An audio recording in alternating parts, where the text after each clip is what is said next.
Well, welcome back. Cross the bridge. A lot of things going on in the world, but we still trying to bridge this gap. You know what I'm saying? Connect Duval County to the globe, vice versa, the globe to Duval County. We can Duval. keep going at it, but welcome back. The finals, you know what I'm saying, just ended. So we're gonna go out with a bang. We're gonna talk about the finals. We're gonna talk about kind of what's going on in sports, a little bit what's going on in the world. We're just gonna chop it up. But how you living, man? How you feeling? How's your Monday going? Man, my Monday been sleepy. I slept all day. I worked late nights. I had a couple closings, couple day job, little gigs, whatever. Yeah, Man, I just been sleeping, bro. I've been needing to get up on some rest and just really just take it easy. It's time for a reset. I'm just focused. I'm always doing well. I'm focused. I'm just everything working, everything in alignment. How I'm supposed to work, man. I'm feeling good. I'm feeling shoot, I don't even know another word to use. I'm just feeling great. You feel yeah, me? All praise to the Most High. So yeah, doing my thing. How about yourself? man. I'm feeling the same, man. It's been hot, man. What's the weather like where in Jacksonville? Is it hot? Yeah. Hotter than hell. Temperature reads hotter than hell. Bruh, For real. it was like it's been cool here in North Carolina. Then like 2 weeks ago, I woke up, it was like 50 degrees, and I was like, man, I think like Friday, Saturday started getting into like the 90s, and they talking about this week getting into the hundreds. Oof. Like, I Now just this that heat that make you walk outside like, why? What are we yeah, like doing? Deserve this. it's sticky. Like you just feel like you automatically sweating. I made some hibachi Sunday, I think. Yeah, I seen that I shit. was out there drenched. Like For real. I didn't even need oil. I could have just dipped my face. You know what I'm saying? And That's disgusting, but I feel you. it was crazy, man. But outside of that, everything good, man. Still preparing the yard to build this play set. I did all the like husband, father stuff. Washed the car, cut the Word. grass. Word. That's I painted up a hallway upstairs. So just chilling, man. Just chilling. maybe I'll get there again one day, but so far no luck. So What's that? to do things like that again in the space with as a husband, not as a single man. Single man, that shit don't really be a priority. Maybe you need to go on that Pop the Balloon show. They don't got that in Jacksonville. Yeah, I ain't gonna pop the balloon. I'm gonna be canceled by the earth if I go and pop the balloon. I'm gonna snap on everybody. For real. All right, cool. Behind this camera right now is single male chaos behind this Yeah. camera right now. You know what I'm saying? I'm gonna fix it tonight though. I'm gonna fix that shit tonight though. I'm on it. Live. Nah, I'm on it. I gotta do it tonight. Word. All right, man. What the helly? What the helly, man? so, so Oh, the NBA is finally over. You know what I'm saying? What I predicted. You know what I'm saying? The OKC, the Oklahoma Thunder. Led by SGA, they came away with the W. I told you it was gonna happen, but we could talk through it. But man, you know what I'm saying? 4 minutes, 5 minutes into the game, Tyrese Halliburton pop. Did you actually see the no, replay? no. Oh, I saw the replay, yeah, but I didn't see it when it happened. I was at work. I didn't see it when it first happened. I didn't catch the game until right after he got hurt. Okay. Yeah, I probably caught a little bit of the third, a little bit of the fourth. After I saw, because my text, I mean my phone started blowing up, so I went and looked, and it was like, dang, I didn't even see what happened or who. It just said torn Achilles, and I was like, all right, let me go check. And when I pulled it up, he was on the ground, and I was like, yep, right about time. So just as a recap, NBA Finals, Game 7, Tyrese Halliburton actually got injured in Game 5, hamstring injury. He pushed through, played the game. They did an MRI. He decided, hey, I'm gonna play if I can walk. They won Game 6, came back Game 7, and right at the beginning of the game, popped his Achilles. And my first thought was like, should they have protected? We'll get into the actual champions, but should they have protected the players? I was looking at some interesting stats, but they said 8 players this year tore or popped their Achilles, which is the most ever in the NBA in a season. What's your take on the Achilles injury to Halliburton and overall what's happening in the NBA. I was first just happy you ain't text me. I was like, if this dude tries to gloat after this BS of a win that takes place. So I was happy you showed some integrity there and just didn't bother me.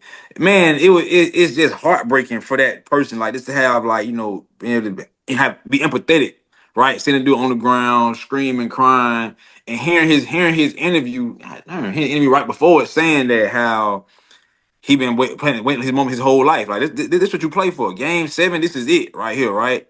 Who knows if we went into the wire, he would have hit a game winning game 7 and cement himself. You never know. But it's just like, man, the for that to happen, he was hot. I'm talking about he was 3 for 4 from 3-point range. He was at that point early in the game leading all score. He had 9.9 quick points. He was finna light that thing up for real. Um Oh man, but it's just tough. So besides that, just hearing everything to your point about the Achilles injury, I've been hearing so much, man. I heard Kendrick Perkins say that once he heard calf strain, he knew that he should have sat down. He said it's the same thing he had told Kevin Durant back when he played with the Warriors with the Raptors. He was like, when you hear a calf strain, it's not too far fetched or too much time before you keep playing and on this level of sport that Achilles can go after that. I think about when Kobe popped his, the whole narrative, the whole season was like, bro, you are playing way too many minutes. Like you need to slow the hell down. You already been having knee and leg issues pretty much your whole second half of your career. And then 2 games before the end of the season, he popped his shit. Damian Lillard. I can't remember who said it, but they said that these players are getting injured a lot more in that speed because they not practicing as much. They not lifting. They not doing what needs to be done to prepare themselves for a long season. And that was an interesting thought because here we go. We in the space of load management, right? But it does seem like since we probably became like late teen, early 20s that you got players suffering injury after injury left and right. I'm talking about from D Rose, and they even came out and said his injury was more so because he didn't rest enough after the injury, but he also wasn't lifting like that, right? I'm talking about you got Tracy McGrady, which was a little bit before was a back issue. Paul George again, his was a freak accident, but all of these players, man, it's very unfortunate, and I think that's the worst thing the NBA needed right here in Game 7 of your finals after a great series for the star player on the opposing team to go down in the first quarter, man. That shit just ruined it. You know what I'm saying? So A great that's my series. thoughts. That was a great series, a 7 game. When was the last time we had a 7 game series in the NBA Finals? The Warriors and the Cavs. Yeah, so that's been damn near a decade. That has been a decade. I think that was 15, 16. That's been 10, huh? 2016. Yeah, for 2015. Yeah. Okay, like 9 years. Yeah, man. So and that was a great series. So imagine in that game 7, Steph Curry or LeBron pop their Achilles. Like you like what the hell going on? It's all over with, man. So unfortunate shout out to the Thunder. But I think even when you see the Thunder celebration, it's kind of like they kind of even felt they were like, man, we won it, but it's like whatever.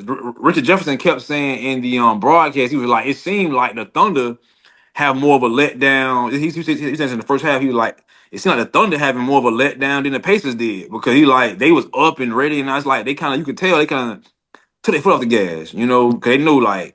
And I said third quarter they could be close all they want. Third quarter they gonna bust this shit open because they don't have enough. Man. It's not enough, and that's what happened. So shout out to the Thunder.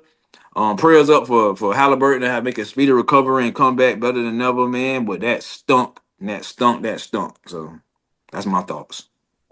Yeah, man. I try to think of it like, I mean, I've been in situations. Of course, I haven't played on no high level like a professional sport, but just in my personal life, like you get an injury here and there, you just try to push through. I remember I was playing in Jacksonville overall, like Gate Parkway and Bay Meadows, in those fields over there. We had a flag football intramural game, and there was like a pothole or something that I fell and twisted my ankle. My butt was like, oh, I'm about to play the rest of the game. Man, I couldn't like walk like for like a month after that. You know what I'm saying? And that was just an intramural game, right? And all in my mind was like, man, let me take my butt home. You know what I'm saying? Like, why did I play? to essentially put myself at risk for a longer term injury. So I try to think about that, like, man, yeah, it's the NBA Finals. You know what I'm saying? Game 6, Game 7. But long term, right? It actually makes me think of this baby shower I went to. It was a 17-year-old there, so he's a senior in high school, going in his senior year. So I'm chopping it up. I'm just asking like, what he up to? He kind of swole, so I like, you play a sport or something? He's like, yeah, boxing. And I was like, oh word, I never really met a young boxer before. You know what I'm saying? So I'm like, what got you into boxing? He was like, well, I played, baseball, I played lacrosse, and it wasn't violent enough. And I'm like, dang. He's like, yeah. So I went and played football, but he's like, I got injured, so I couldn't really play football. And then I got into boxing. He was like, yeah. He was like, yeah, I like this. So I say in my mind, I'm like, the injuries he was saying, like, I'm like, dang, you don't think you're gonna have long term repercussions from the injury? He like, yeah, but I like the violence. So it's just the mindset that I'm thinking like, dang, bro, you only 17. His dad, what I'm saying, had some injury as well because he was like limping, had to leave early or whatever. So I'm like, man, you ain't thinking about it in like 10 years when you 25, 27. Like, how is your body gonna be? He ain't thinking about none of that. So I put that into the same thought process. Like, if I'm a young athlete, I don't know how old Tyrese Halliburton is, but NBA Finals. You know what I'm saying? I've been dreaming of this my whole life. I'm gonna put myself out there, but when he hit that ground, man, and he was slamming his hand, I was just like, I wonder if he like, dang, was it worth it, or whatever was going through his mind, because he looked like he was in a lot of pain, but also just from a mental Most, standpoint. yeah, You know what I'm saying? Like, it was crushing. So I yeah. think that translated to not only the Pacers but also the Thunder and how they played. But it does suck. It's unfortunate. I was looking at all types of comments, right? You mentioned like one perspective as far as the injury, Kendrick Perkins and stuff like that. Mace, I was watching his take, and he was saying what he noticed is that all the at least current athletes that all got injured, Jason Tatum, Damian Lillard, Tyrese, they all wear low top shoes. And he was Yeah. talking about the impact of low top shoes is what's causing a lot of these injuries. I would have to go back and see how often, but that's something. Kobe's on was low top, and Low KD's top, on was low top. Coach KD. But listen, it's that as well as this push to make shoes lighter. That's another thing. That's another area I think LeBron did a good. Cause LeBron, his shoes was big and heavy. Them shoes he had was they secured you. Yeah, Like he ain't have no little light old rinky dink ass little. You can tear the shoes up type shit. I think even Steve Nash had them when he messed himself up, but he can't like he had these little shoes that they were marketing. Oh, they made from recycled trash and all this nonsense. I'm like, bro, how's that protecting your foot though when you cutting and slashing on the court? You don't have that protecting your god doggone ankles, man. So yeah, I'm not a fan of the low top shoes and the lightweight because it never correlates. As soon as they start coming out, players start getting hurt left and right, man. So yeah, did Kyrie tear his Achilles, or is it I something? think he did. I think he did. Did he tear his Achilles? Or was it ACL or something like that? It Maybe. was something low, yeah, something Maybe. like. Yeah, I think not. 'Cause I was about to say his are more high. Like, Yeah, he's more mid. He's more. Well, I don't know. I know that the Nike Kyries were mid. Are those new ones? I haven't Yeah, I seen. don't know about them new ones. But that was an interesting take, and then I Yeah. seen somebody comment on that take who's supposed to be some type of doctor or whatever, and he was like, "It's not that; it's how they're planting. Like, they should be planting on their big toe because the big toe can like carry 2x or 10x the pressure, but a lot of them do it from the heel. So it's all types of takes. But Doctors get on your nerves sometimes because it's like, oh, so you trying to tell me that players are planning different now than they were back in the day? Like, but even to that though, right? Like, we have to look and see were there a lot of Achilles injuries back in the 80s and 70s when they were playing shell toes and shit when they were playing Chuck Taylor. So it could be just everybody just thinking trying to figure out what's going on. yeah. Well, like you said, man, prayers to him. I don't know what the heck next season gonna look like with all these Yeah, ACL, Achilles yeah, injuries. yeah, So yeah. it might be a easy pathway for the Orlando Magic with with Bane in that trade or somebody like that. But Shit, yeah. anyway, shout out to the Pacers for getting that far. You know, making history with two small market teams. But let's talk about the actual game right quick. So I mean, it wasn't really a game. I figured they was gonna blow it open. But obviously, OKC was like the best team in the league. I'm not shocked that they won. It didn't necessarily turn out how I expected. But what's interesting to me, man, is just how some of these players actually played. So like somebody who shocked me, not necessarily, but I thought he was actually having a great playoff. But Obi Toppin, bro, was that 0 points he had in that Yeah. game? 0 points. I But think he got one you shot. Go ahead. you see what he said though? He said he was like that's just he said when Halliburton went there, he like that's just on my mind the whole game. So he admitted he was shook. And that happens sometimes, that happens sometimes in professional sports, so especially when like, the camaraderie you do have, you go down and your whole mindset can be blown. Man, it seemed like he was definitely one that was affected because he had a terrible game last night. And I'm not even here to like clown him because he's somebody who I thought he was balling throughout the playoffs. Like he played his role. I think he's somebody who really improved his jump shot. He was hitting Yes. threes left and right.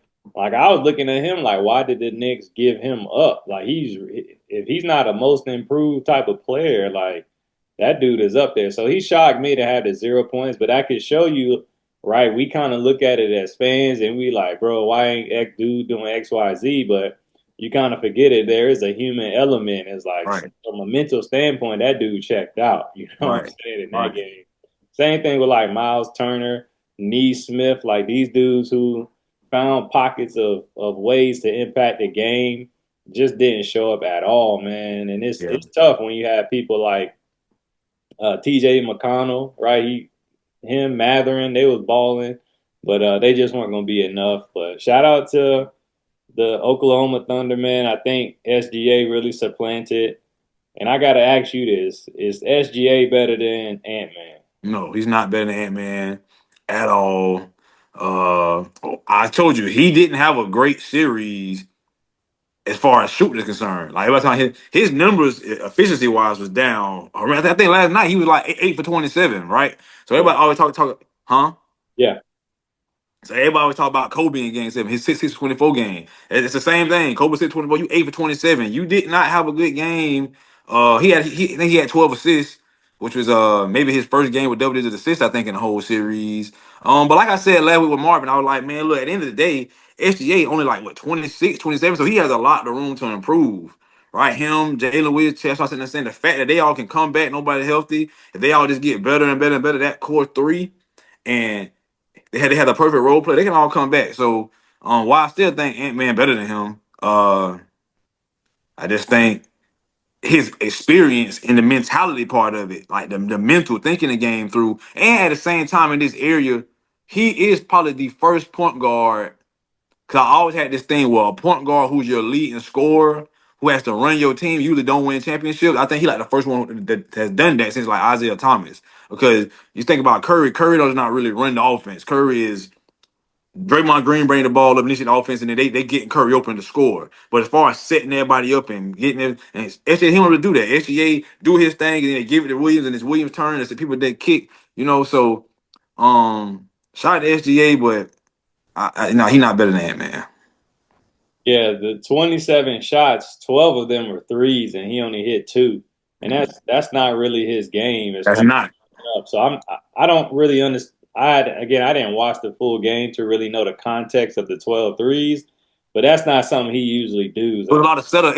You can tell that he wasn't really like going ham. Like it was settling. Like it was he driving, putting his back to back. No, it was just dribble, dribble, dribble, step back and shoot a three. It was like what everybody else doing. Like, bro, that's not your game at all. And he was missing horrendously because he's not that good of a shooter, which is why I say he's not better than Ant Man because Ant Man can score everywhere on the court, in my opinion, more efficiently than him. He does a better job of getting foul calls. And I think that the fact that he is an actual point guard in this era of NBA where the point guard has the ball and make more decisions and had this do it all type of mentality, it makes him look like he has a lot more going on. Whereas Ant Man is a traditional two guard, and hopefully the Timberwolves get him a point guard and not try to put him in the role of SGA and make him some dude. Because that's not him. Same thing with Devin Booker. They try to put that Booker in. That's not them. Those guys are two guards. Give him a point guard. Don't try to make them triple double machines. That's not what they do, man. So shout out to SGA though, man. He deserved everything he got this year. I don't take nothing away from him. He deserved everything he got. Yeah, man. Shout out to the Thunder again. You brought this up last week, maybe, where you asked, last dynasty you really saw was the Warriors, and it's not hasn't really been common in this era of basketball. But now you got the youngest team, and I believe they said 48 years to win the championship. And I mean, like to your point, right? All of these players have nothing but room to grow, right? Like they're not at their peak yet, and they just won a championship. They got that under the belt, and they've been consistently the best Yeah. team the past 2 years. What's your thoughts going into the next couple of years? Is this and I can't remember if you already answered this, but is this a team you see becoming a dynasty? They have a potential. They have a potential. It's just like really, bro. We not getting the best team in the final. That's the only thing. Is like every year. I'm trying to think. Even when I came in the last time, I feel like we had the two best team in the final besides somebody getting hurt. Even when LeBron and them won in the bubble, it was like they played the Heat. The Heat keep coming through. They when Denver beat them, they like the eighth seed, and people getting hurt and going out. This year, the Pacers, you was expecting it to be the Celtics. Celtics got injured. Last year was Denver and no, it was Dallas and the Celtics. You expecting it to be Denver. Like I just feel like we're not really getting the two best teams. So to answer your question, I do think they have the potential to become a dynasty. But I would just like to see them against I feel like the best team in the East, which is the Celtics, but with Tatum being he probably gonna miss all the next season. Probably gonna be hard to see. And you just never know what can happen, man. What we keep saying, barring injury, I don't have no reason to believe that anybody in the West has shown that they better than them or they can beat them. Right? Maybe Denver can make a move. I think KD would have been a lot better going to the Timberwolves than the Rockets. We're gonna get into that. But yeah, I mean, I would have them as a favorite going into the Western Conference. Yeah, I would have them as a favorite next year going to the whole NBA. Yeah, definitely. Rockets? No, the Thunder. I had the Thunder as the favorite. Yeah. Yeah, yeah, yeah. Yeah, I honestly don't see if Jalen Williams can come back because again, he's still on the fence to me, man. Like 40 points, then 16, then 20. Like I think he's a 16 to 20 point scorer, right? I guess that's an all-star. If you add in the defensive capabilities, but if he can take it to like 25, 24, 25 points a game and continue to You do realize he averaged 23 this year. 23 this year. His scoring has increased every year. He went from like his scoring went up every year. So he averaged 20 points a game this year. Yeah, so if he can take it to 24 to 25 points next season, right, and continue to show that development, then yeah, I think that would solidify him as a bona fide like Jalen Brown to Jason Tatum type of player. And now you're talking about two individuals that, can really run the league for the next couple of years. Chet Holmgren, if he can get a little bigger, you know, and be able to manage playing in the post, they got Harstein still. They got a squad, man, and they still got who I consider somebody who's owed a lot of respect, Sam Presti, man, for being able to put this type of roster together, being able to see the vision, being able to really create masterpieces when it comes to drafting a team and building from the ground up. So if he can continue to put pieces together, signing people, whatever it may be, I honestly think they got a recipe to really create a dynasty here. So I'm interested to see, what happens, especially with these injuries next year. I think it could really be a wash. You know what I'm saying? Unless LeBron James just really comes back and gets that last championship, which I'll be excited for. But outside of that, like I really think OKC has a chance to dominate. But you brought up Kevin Durant, man, who I believe is washed.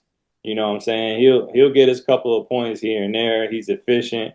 That's obvious, but I think he's a detractor at this point in his career. So they just made a trade. You got Jalen Green, you got Dylan Brooks, a couple of picks going to Phoenix. In return, the Rockets get Kevin Durant. What's your take on this trade, man? What impact you think Kevin Durant gonna have? Uh, and when I first saw, I wasn't really too gung ho about it. I wasn't really too gung ho about that trade or the Magic or the Magic trade. To be honest with you, I'm thinking that they just trading too much, and mainly my belief is with that number 10 overall pick. The Rockets had a great season. Uh, Jalen Green so young. I don't know what happened internally because there was he had a bad series.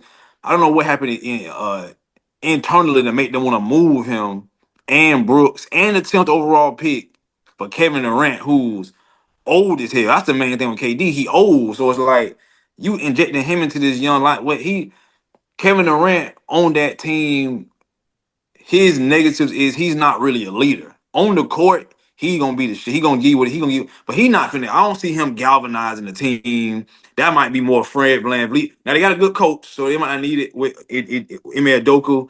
Um, I'm interested in seeing how he gonna work with the big man. With could that what is it? Whatever the dude name is. Segun, he got to get fed. He got to get the ball. That's somebody who Kevin Durant and a lot of these great players haven't really had to deal with that. Deal with playing sharing space with a big man.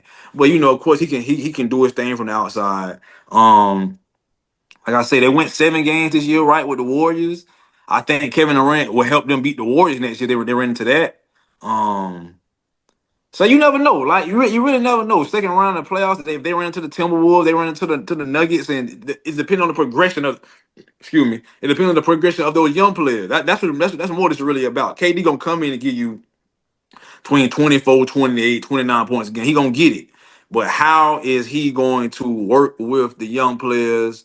Um, he can have a positive effect on them, or it could, in a sense, like you said, I don't think he do this, but I think what you just said could come true this year on this team. It could detract from those guys' growth if uh Idoku doesn't know how to properly manage that. So I mean, it's up in the air. It's up in the air. Could I see them beating the Thunder next year with that squad?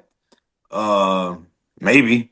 I don't know. It just depends on how everything meshes well together. On paper, that looks real good. That starting lineup, but we gonna see, man.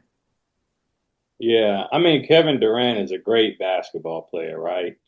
But just as far as his demeanor and his approach, like I mean, I probably say this ad nauseum, but leadership matters, man. Like it matters. And when you're a player as great as him, people are gonna look to him to be the leader. Like it just is what it is. Like he can run from it. He can say, "I just want to play basketball," etc. But if he's not leading from that standpoint, then he is a detractor because you give away young talent like a Jalen Green, right, who has the potential to become a better player, and maybe he'll do that somewhere else. I don't know what they got going on in Phoenix, but maybe he can figure it out. But he's a quality, talented player. They were the number 2 seed team in the Western Conference. You know what I'm saying? And Thompson, he was blossoming. You got Fred VanVleet, veteran. You got Segun, right? And then they got some pieces that come off the bench as well. Now you insert Kevin Durant. You get rid of part of the young talent. And now somebody like Thompson, is he going to defer, right? Is he going to defer? Is he going to continue to assert his dominance as a young player? How does Fred VanVleet, figure into that situation? Does he become a true point guard, or is he somebody who's still going to be able to drop 20 to 22 on a game on a given night? And then, like you said, you got to feed the big man who is, I mean, that dude balling. You know what I'm saying? I watched a couple of his games and he remind me of like a Zach Randolph, type of player with his capabilities and his willingness to actually play down low. So Ime Udoka, that is a good call because maybe that is the balance, right? Like to have somebody like him who is dominant as far as the leadership space, who is willing to run his organization the way he wants to, kind of like the Mike Tomlin, Aaron Rodgers type of thing. Like, will Kevin Durant be able to go and do his own thing, or does he buy into somebody who's proven that can lead a team with all stars, superstars like Jalen Brown and Jason Tatum? Or get a young team that was in the abyss after James Harden and now leads them to the number 2 seed. So honestly, I think it's just going to be a detractor because I haven't seen anything from Kevin Durant to prove me otherwise outside of joining Steph Curry.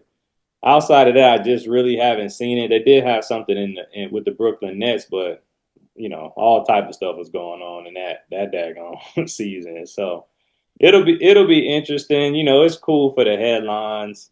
He's in the Western Conference still, so we'll see what's up. But I honestly just think it's a detractor. I think if we look at the end of the season, are they going to be at number two or better than number two with him? No. So in that case, he's a detractor in my eyes, and I don't think they'll make it out the second round. So we'll see ultimately, but I think Miami would have been a great place for him to be in that Pat Riley system. They need a scorer in Miami, and everyone else can just fit around and play defense. Versus in Houston, they have a couple people who need the ball, who need to keep developing. And again, I think he'll detract from that. So I think we'll the see. biggest knock on Kevin Durant as a player, like you said, is is leadership. Like I've never seen a dude just shun it. Like I just want to hoop. I don't want to be a leader. I don't want to galvanize the troops. This is why I always said sometimes it ain't about this how good you. That's why I always said Westbrook was the man on that team. Westbrook was the leader. Like he got into everybody's ass. Was just like Draymond. Well, it's not Draymond and Steph both the leaders of that team. They do it in different ways. I see Draymond. He kind of does like bow down to Steph. So it's a hierarchy. But the Thunder wasn't a hierarchy. It probably was more so of a case of Westbrook, like, all right, bro, you better than me, but you just don't really want to do what needs to be done to lead this damn team. And hearing Kendrick Perkins break down what he did on the team when he got there about like breaking the stalemates, and he was sitting there saying how everybody was on clicks on the damn Thunder. He had to come through and tell everybody, hey, we going out to eat. You know what I'm saying? We doing this, we doing that.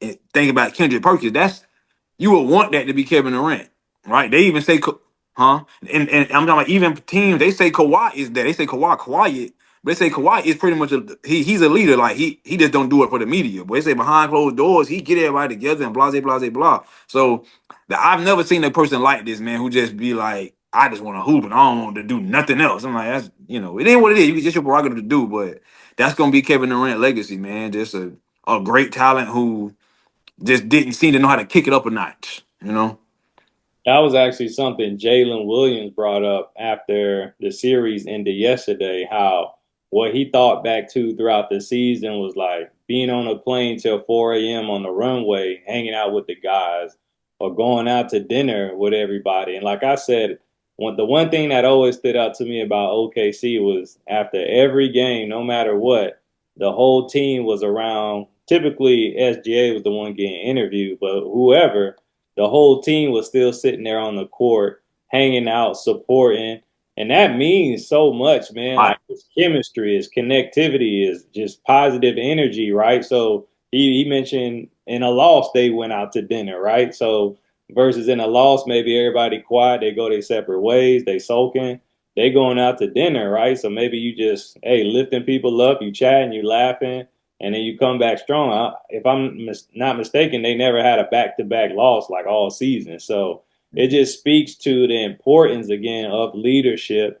And typically, you're going to look for the best player or the person you look up to. With Westbrook, is like he could be the leader, but then he'll mess around and turn the ball over 4 or 5 times, or do something crazy where you like, come on, man. So I think it's important even if you don't want to just recognize like when you need to step in, when you need to be a leader. And I think if Kevin Durant could put that together somehow, that would elevate his legacy. But it is what it is, man.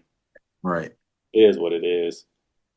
The Jaguars are representing this style though. So I don't know who was it. Eric Armstead. So he came over from San Francisco, defensive lineman. I watched him on first first things first. I think some episode. He mentioned in his 10-year career, this was the first time he ever went to dinner with the head coach. It was him and Josh Hines Allen went to dinner with Liam Cohen, and he said that was the first time ever.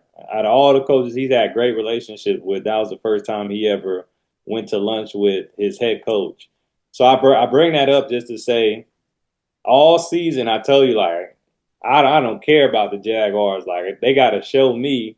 But the one thing I have been paying attention to is the leadership and seeing like what are they saying and is it being backed up. And all I'm seeing is whatever they saying they backing up, whether it's with the draft pick, right? Whether it's with how they're operating the franchise, whether it's with, in this fact, the player saying, I never went to dinner with any of my head coaches, but this was the first time. You know what I'm saying? Like he actually went to dinner. They get to know each other. They're building that chemistry. But Travis Hunter was in the news yesterday for signing his contract. So there was only three players. He was one of three of the first round picks that had yet to sign their rookie contract. He signs a $45, $46 million guaranteed contract, which again is further showing me that there's a difference between this leadership and all the past previous leaders in the NFL or with the Jaguars. But what's your take on this Travis Hunter contract and again where the Jaguars are heading going into this season? I mean, the contract. I think the only thing in the contract was he got his signing bonus guaranteed up front. Yeah. Everything else is pretty much standard, right? Like the years, the 5th year option, the amount he got. That's pretty much like par for the course with the number 2 overall pick. I just think, man, what it really comes down to with this year is the Jaguars know, with this being their last year in the city for the next few years, this is probably one. I think it's the most important season for the Jaguars ever because you do have a supposed influx of talent. But you have a quarterback who has a lot of questions that he has to answer. He's getting paid a lot of damn money. It's my belief that if he has a terrible season this year, you just pretty much set this franchise back 2, 3 more seasons because you have to get rid of him. You can't afford to come out here this year and stink up the joint. You can miss the playoffs, right? But you can't come out here having 17 interceptions and blowing games, missing throws. You can't come out here throwing for 3,900 yards. You can't be getting hurt, right? You have to be on the field. You have to be showing why the Jaguars invested this money into you. More money they've ever invested, I think, in any player in the history of the team. So I think more than anything, this is why you seeing not maybe not this is why because it's a new coach, it's a bunch of new people in, but more than anything, it's just everyone understand. I feel like everyone in this space understands the moment, right? Like we got Travis Hunter here, we got this space, we got this marketable guy. Like when the last time the Jazz had someone who's marketable around the country, right? Where you can see people buying his jersey even before he played, right? Jalen Ramsey got his maybe once he started playing. Okay, Jalen Ramsey he buy his jersey, right? But people gonna buy Travis Hunter jersey just off the strength of his name, right? And I don't think the Jaguars have ever had somebody like that. The intrigue behind him, maybe possibly playing both ways. BTJ, a lot of preseason hype behind him and what he could do. Um, a supposed improved defense, maybe improved line. So I can say it's a very big, very important season for the Jaguars. It does seem like everyone understands that. They coming together, they saying and doing all the right things. But at the end of the day, man, it's going what's on the field. All I want to see. I don't give a damn. I'm not a Jaguar fan. I just want to see what the product look like on the field. And if it comes out bad, all of this shit we hearing now, they're gonna be right back in the damn sunken place that they always in. If that shit don't look good come January of 2026. Yeah, I think it's up from here. I already gave my way too early season prediction. Um, Tripping. I'm tripping. We'll see. I think Fuck too they're many gonna days. actually do great, better than what people expect. Uh, I think they report for training camp July 19th, the rookies. So I'm looking forward to just paying attention again. I'm gonna just take it one day at a time. We'll get to training camp, try to identify like how they're moving, how they shaking. But it's undeniable that Travis Hunter is a baller, man. He's a player. What I really love and appreciate him about him too is like you say, the star power, right? But the one thing about his star power, say on like a OBJ or just really anybody who kind of comes into that spotlight and they're rock stars, off the field, this dude is chill, man. Like He he got a just, kid, a big ass kid. Yeah, yeah. yeah. It's crazy too. The dynamic, like on the field, is like, man, this dude can't stop dancing. Won't stop moving. But then off the field, I watched a episode of him and Deion Sanders the other day. They were on Deion's property, and they just fishing, man. Like I'm talking about, they on Deion Lake. They in the boat and they just chilling. Like you would be like, man, is that the same dude that can't stop dancing? Because he just super calm. He repping the Jaguar gear, so you know he's highly invested. But he just sitting there fishing with Dion. They chopping it up. You know, it's peace and tranquility, and that's something that we need. I remember the first little like interview they did with him and the coaches, Liam and James, the GM. They were just like, hey, be yourself. And he's like, man, you ain't got to worry about me, man. I got water and I got football. And I think that's so important just to see like the dynamic of being a superstar, but off the field not needing to be involved with all the foolishness. You know what I'm saying? So Right. I think that's super important for our city to see. And then if he can actually produce, which he's going to play both sides of the field, I can only imagine if we keep in touch with all our friends who's in the local sports, seeing what it's like this year and the upcoming years of players who are taking it seriously as far as playing both sides and what that looks like transitioning into college. I'm sure he's going to have a generational impact, and hopefully we just produce the wins, man. So I'm Coupled with looking the forward. fact, go ahead, go ahead. I'm just saying I'm looking forward to it.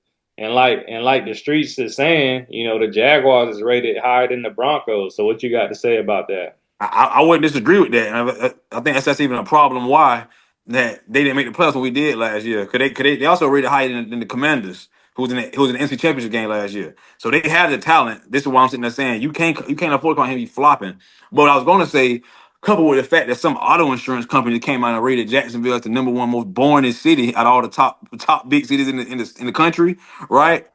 He don't have shit to do but drink water and fish in Jacksonville. He can hit St. John's River. He can hit the beach, go fish, and drink some damn water because there ain't shit to do in Jacksonville. He ain't get that worry about getting in trouble unless he finds himself over on Moncrief for some strange reason. Well, how is it that you out hanging out every night and doing what you got to do, but it ain't? It's the most boring city. It is boring. I'm in the same damn spaces. Someone want to get me. They know where to find me. I'm in the same spot doing the same shit. Like I'm hanging out in the grocery store more than anything else. Shit. Well, I just told you that they hating on Jacksonville, man. There's plenty to do. Like if No, it's not, man. I'm sorry. I'm born and raised. We just discovered last episode how there was more to do 20 years ago than there is now. We just came to that conclusion, man. I'm sorry. Like there's things to do. Well, I'm gonna put it like this. Okay, they rank this shit so bad based upon eating and nightlife, and that is a fact. There's not many places that you can go here to get some good. I always said Jacksonville doesn't really have a culture, right? Especially one that we supposed to create. We kind of had it back in the day growing up, but we kind of shunned it by always trying to copy, in my opinion, copy in Miami and kind of copy Atlanta. We had a little space where we was doing our own thing and building ourselves up, but it's like when you come to Jacksonville, pretty much it's known for around the country just being a wild, crazy, ratchet place. That's what the prevailing belief amongst us is about Jacksonville, right? There's nowhere to go at night. Now they got little spots. They building up Deck Alive. So in the last few months, 50 Cent done being here. Two Chains done being here. Juicy J done been here. A bunch of little others that we don't really know of. People are coming, but they are in the process starting doing it now. But at the current moment, bro, other cities you have something to do every damn night, right? Some of the take the kids, not the same thing. So they trying though. They building a list. They trying, but it is boring, bro. I just can't believe they said this shit was born in somewhere in South Dakota. I was like, South Dakota? What the hell? In Albuquerque, New Mexico? Like, who the hell ever talk about going to South Dakota, Albuquerque? So I was like, this is ridiculous. Yeah, I mean, I guess it just depends. It ain't nothing to do. I feel you. It ain't nothing to do I'm, there. I'm talking about, but all it takes is small incremental changes. Like, why on Jack's Beach can you not drink on the damn beach? Why do we got to sit there hard our drinks? Why there's not things like there are not bars and like a wet willy like Miami? Wow, we got a damn beach. Utilize it. Like everybody's utilizing that beach for fun. Like Daytona Beach, you up and down the strip all doggone day. We don't have that. It's just a bunch of police policing every damn body, being fucking nuisances. So it's just small incremental changes that will help make the city I think a more vibrant and welcoming atmosphere because people who not from here and people who born and raised here from back in the day, one thing my cousin said, he went to Atlanta. He said, man, when you go to Atlanta and come back here, you can feel the tension between like the white people and the black people. You can feel the racism on a different level. And a lot of people who not from here tell me all the time, they were like, bro, you can just tell it. Like it's just a different vibe when you downtown. I'm like, maybe because it's a ghost town down there, but you know, I hear it often. So Yeah. I mean, I guess I just don't know the dynamics anymore. But I mean, they used to have like Freebirds. That was the concert venue. I mean, I seen Currency. I seen Wiz Khalifa. So many reggae concerts right across from whatever that was. Where our 10-year anniversary was. What's that place called? they don't promote it though. See, that's the thing. Like the city don't like the guy. They There was closed that down though. They closed it yeah, down. I just yeah. don't get why though. There was a guy here, an up and coming rapper. I don't know, maybe you know his name, Akeem Ali. Keem Ali. He like a little pimp type rapper. He came out. He has a buzz, right? But people didn't even know he was here. 50 Cent just came here. People didn't know 50 Cent was here. So that's what I'm sitting there saying. The promotion in certain spaces, and, you know, it's kind of like we got to turn the city up. The black people, we turn every spot up. So you know what you go to, we not really in the mix turned up how it should be. It's kind of more getting to like a family oriented, like right. They have a lot of yoga going on. You can go outside. So it's things to do outside, but what's gonna bring the noise, bring the hoopla, we don't really have that, and that can go two ways. It might be a good thing, but it could be a bad thing, you know. So That's all I know is when we do got the good environments, it usually gets shut down by you getting something. shot up or shut down, bro. So You just got to be able to own the situation and say, let's have a good time and everybody get home safely. You know what I'm saying? So and to the point right now, Lil Duval, you talk about Lil Duval dating. that For too. some reason, the city blocking him right now for Yeah, I some reason. saw. And Oh, that shit has been a huge success. I don't think no one has had any issues. And for some reason, all of a sudden, the city blocking him. Now, my mind goes wonders about why that could be and who's getting involved. But I just want to figure out that's one thing that bought everybody. It bought national spotlight from us to the city, and now they want to block it. So I don't know. yeah, man. So I mean, it's deep. It gets deep. Probably wouldn't be able to get into it all in this episode, but I Yeah. understand why they're saying it's the most boring city. But it's not because of us, and it's not because there isn't opportunity or chances. It just Like was you always say, it's the leadership in this city is shitty. It's always been that way. Like that's why this city trash. The leadership. 100%. Thinking of how fun stuff was 20 years ago, man. I got to start putting things into perspective, right? So I'm on YouTube and I happen to click on just a video of a dude doing a basically like he listens to albums, like an album review. He decided to pull up Illmatic and he was like, I never ever heard of Nas or like listened to Nas, so I'm gonna give him a try. So that came out in like 93, 94 or something. Illmatic, yeah, Illmatic, yeah, yeah, Yeah, yeah. Illmatic. And he's listening to it and he's just like, man, this is crazy. And it made me think of like this whole trending topic right now of Jim Jones saying he better or as equal to Nas. Oh I kind my of got god. two questions. Like, what's your take on Jim Jones and how he's staying relevant, with the Oh stuff my he do god. and people kind of calling him an old YN. But also just the fact that like there's people who are 15, 16, 20, 25 who like never heard a Nas album and they're just listening to music that came out into the 90s. And to me, it's like, dang, how is that even possible? Even though I understand. But what's your thoughts on that? On both like people hearing old school music that we consider our artists, but also Jim Jones and what he got going on right now. Have you seen the Jim Jones Shannon Sharp argument? I saw a clip. Bro, that was the funniest. I was dying. That was the single funniest thing I ever seen in my life. How them two dudes start arguing about lifting weights and how he had Shannon Sharp I hot, was bro. like, Yeah, yeah. He was like, take them off, I'll put them back on. Like, no, that was classic, bro. So I'm getting to your point, but I was telling Jordan them like, even when Shannon Sharp don't try, he just can't miss because that shit is comedic gold right there. Everybody need to go watch that interview. Just look at how them two handling each other, grown ass men.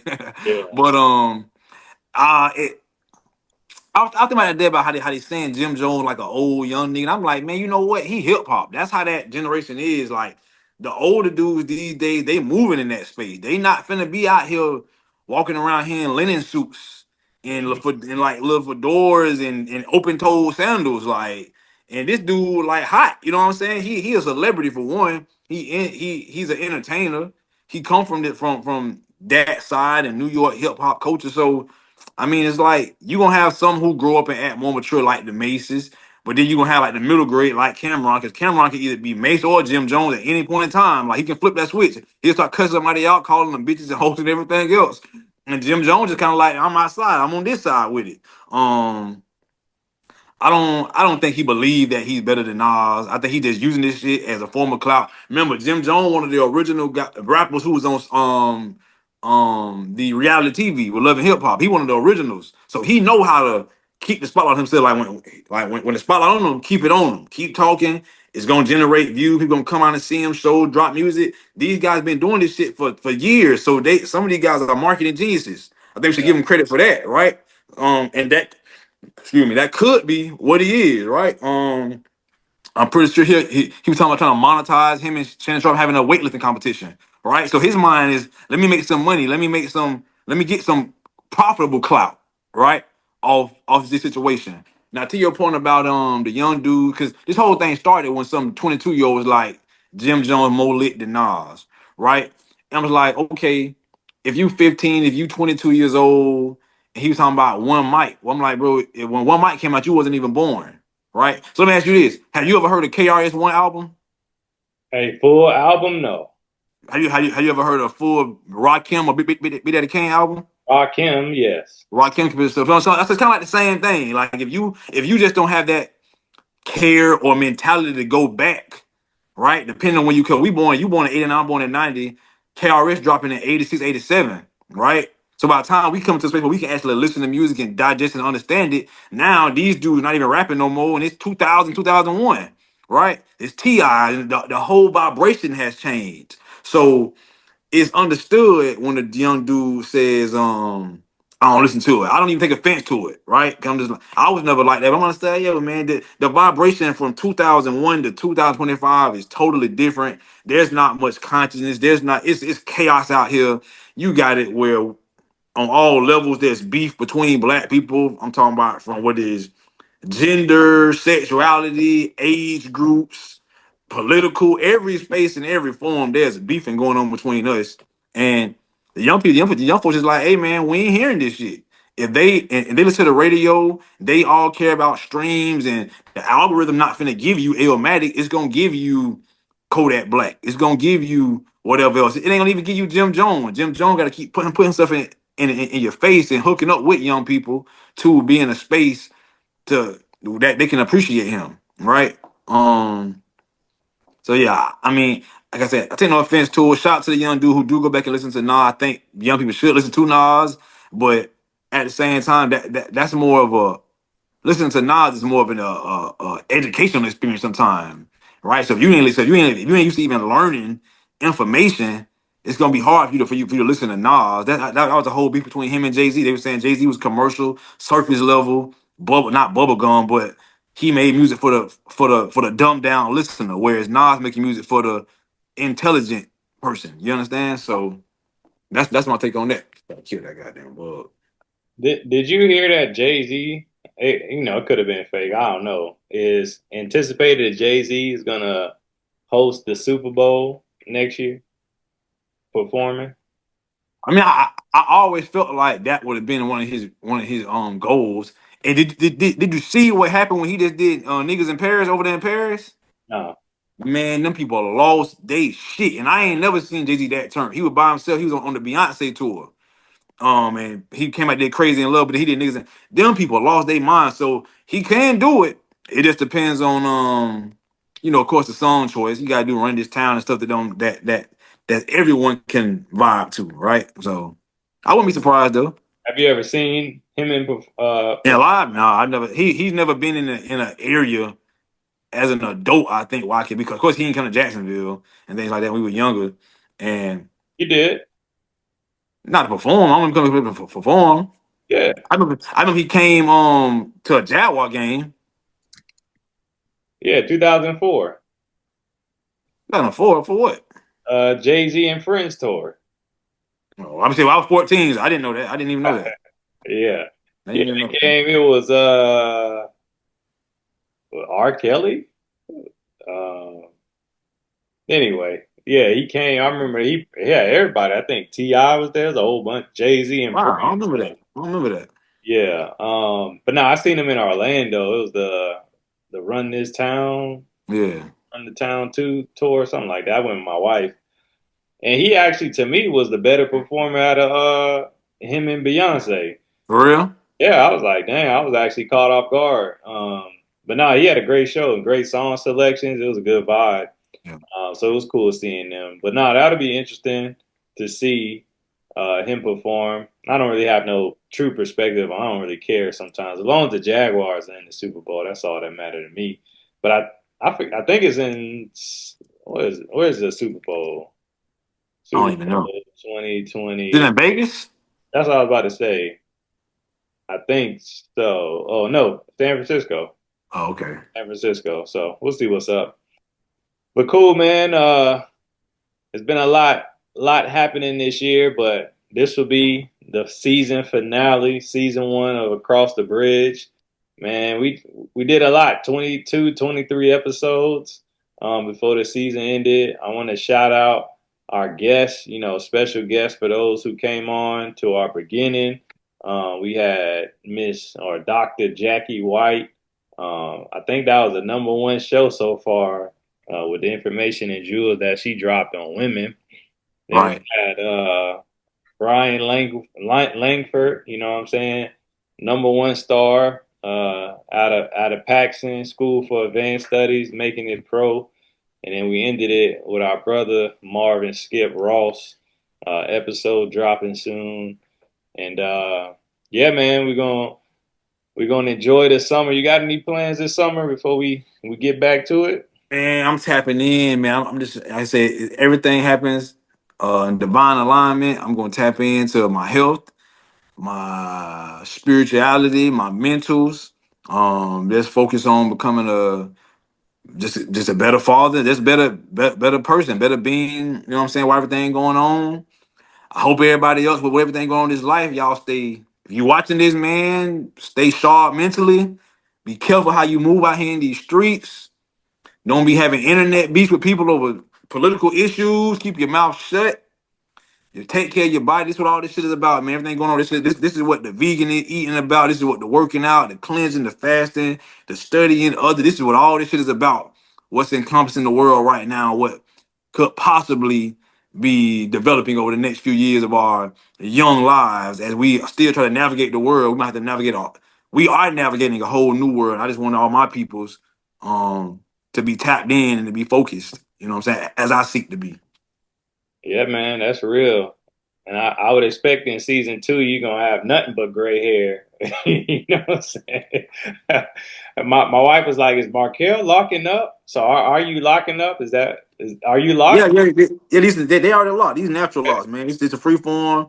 I ain't touching my hair as far as combing or brushing since December of 2023. So everything is locked up. You know what I'm saying? They're doing this thing. I told some comrades of mine that like the season of my life, they have a question. They were like, "What's this chapter of your life called?" I say mine is growing and flowing. So I'm just growing and it's letting everything is encompassing of that. It's just my hair is telling the story, just growing. Whatever it do, it's gonna do. And if I like how it vibe, I'm gonna let it vibe. And if I need to change it, throw some change up in it, I do that. But yeah, it's locked up. You know what I'm saying? I can shake my dreads and all that. You know. Yeah, I'm thinking It's crazy about how it's crazy how we all cut our shit and we all had to come back to it yeah, later on. Like, you gotta have that hair. I can't even walk around no fade all the damn time. yeah, yeah. People don't believe I had a bald head in 2011, man. Right, Got that right. mug. And it was cold outside too, boy. That joint was Yeah, crazy. yeah. Yeah, I grew that mug back. So I usually trim it every summer to right around my shoulders because it's hot. Like I was saying earlier, man, it's hot outside. Yeah. But yeah, man, my wife and I, our anniversary is in like 25 days or something. So we What was y'all thinking year about nine? Or what y'all year nine or what? year eight. Yeah, eight. Okay. Yeah, man. So my parents they flying up here. They're gonna kick it with my son. We was thinking about going to St. Lucia, but we was like, man, do we want to waste 2, 3 days traveling and being tired? So you heard of Kim? Kim? Yeah, Yeah. So he got a the singer, concert. Huh? the singer. Yeah. Yeah, yeah, yeah. Yeah. He got a concert, and my wife loves him. I So don't like him. You like him? I mean, I jammed to a couple of his songs. Oh, like 2 or 3 of them, but Yeah. the ladies love him. I went, Hey man, I'm doing it for my wife. right. Know what I'm saying? Go to the beach. We was thinking about going to the mountains, but we may try to do like a day trip to New York, go for dinner, try to hit up Ishmael. But yeah, really, really just kind of vibe with each other and do some things hanging out. So That's good, man. that's my plans. And finish my son's backyard and just kind of chill. And then we get back to it when the NFL season kicks off, man. So I look forward to it. I look forward to this break and just getting better, bringing back some cool stuff, and bringing some great guests on as we get into the real peak of the season later on this year. So thank you all for joining us so far. Hit the like button. We're still gonna have content rolling out, but season 2 will pick back up in July, and we're gonna get things cracking. So we appreciate y'all. Hit the like button, follow, and most importantly, shout us out. Leave a comment, share, and we'll see y'all next season.